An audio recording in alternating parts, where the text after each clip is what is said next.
Yo, good vibes at solid na araw sa inyo mga tol. Next to oras na para sa ating mini vlog. Tara, samahan niyo ko ngayon. Ngayong araw nga pala ay aking birthday. Kaya naman, happy birthday to me while on duty. Kailangan ko nga pala talaga pumasok ngayon dahil may commitment ako sa customer at kailangan ko din magpakain sa mga co-work ko para may libre akong cake. Nakabalik na nga ako dito sa branch. Sakto at lunch break na at luto na ang handa na niluto na Chef JC. Isa nga rin pala yan si Chef JC na malupit at masarap magluto sa amin dahil uragon din yan tulad natin. Ayan nga pala ang mga niluto kanton pampahaba ng tsaka spicy Adidas na hindi maanghang kundi sobrang anghang. Hindi pong uusok ibig mo habang natagas ang pawis mo. Salamat nga pala sa tatlo sa Santa Rosa family sa pag-celebrate ng ikaw ika-21 birthday ko. Hasta ika-30 na pala. So tara, kain muna tayo. Let's go! Dito nga pala ay may naisip na naman akong kalokohan. Wala akong iba makitang papahiran ng icing kaya sorry agad boss Jen.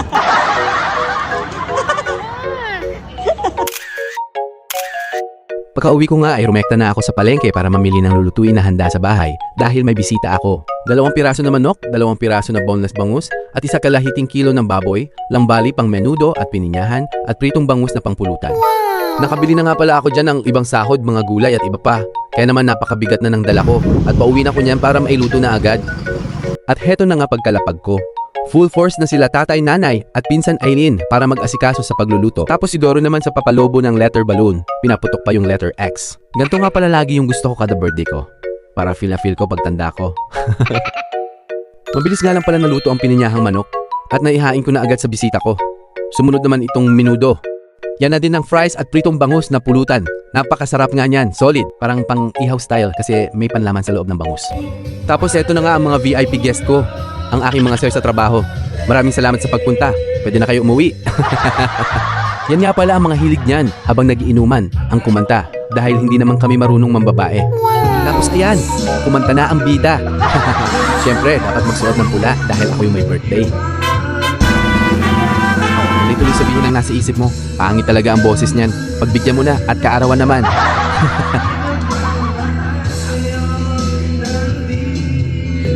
Tapos heto nga pala yung pamangkin ko. Sabi ko babiin ako, kaso shy type siya dyan. Itong pinsan ko na lang tuloy ang bumati sa akin. Si Doroy.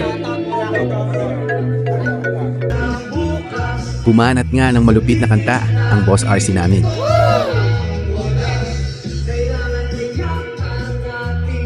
Sa mga curious dyan kung anong speaker ba ang gamit namin, punta ka sa TikTok shop ko, hanapin mo yung Brodo nandun yon. Sabay check out mo na.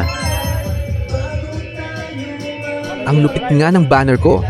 Pinilit na lang yung X. Parang may ibig sabihin eh. Kayo na bahala doon ha. Bali magkabukod nga kami ng iniinom. Sa mga ka-work ko beer na agad. Kasi saglit lang sila. Tapos kami at pinsan ko ay CLVB, primera lang muna.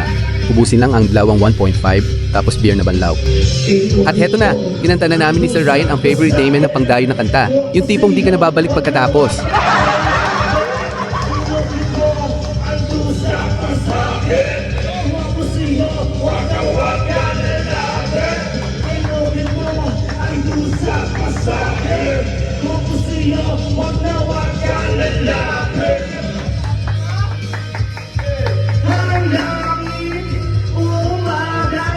Kala ko nga ay sasabayan ako ni Sir, kaso nahihiya pa siya kasi wala pa siyang tama. Normal pa.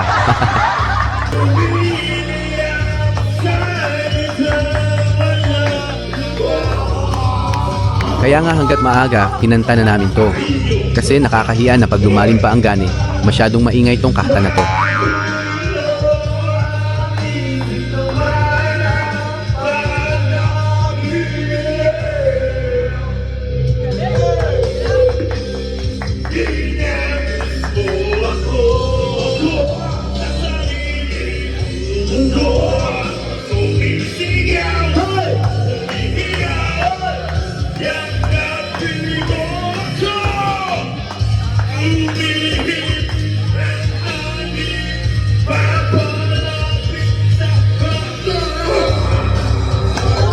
Wow!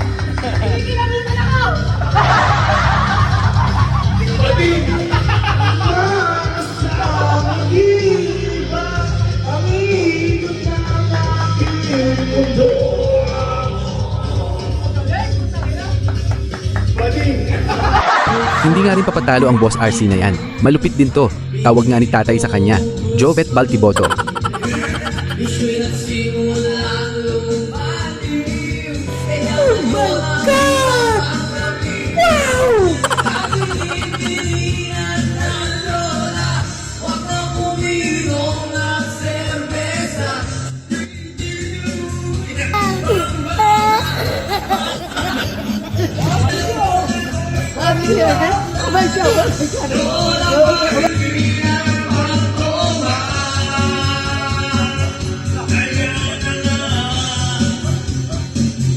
Malupit talaga ito si Sir. Sa mga naghahanap po sa kanya, PM nyo lang ako. Alam ko kung saan siya matatagpuan.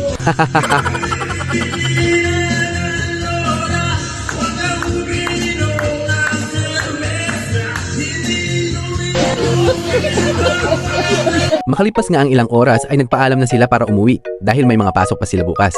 Ako kasi naka-leave sa work, ha. Sobrang saya ko nga pala at kahit paano ay nakapunta sila sa munting bahay namin.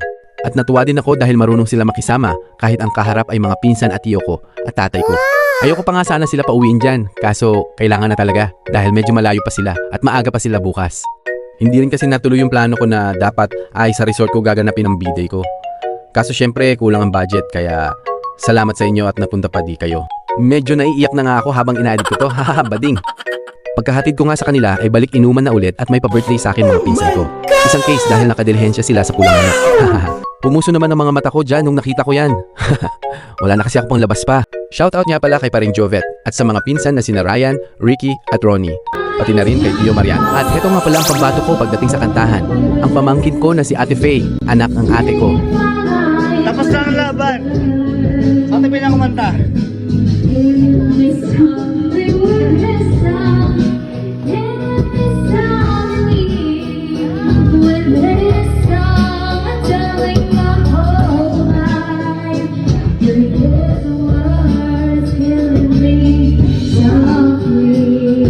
Oh, di ba pang singing contest yan?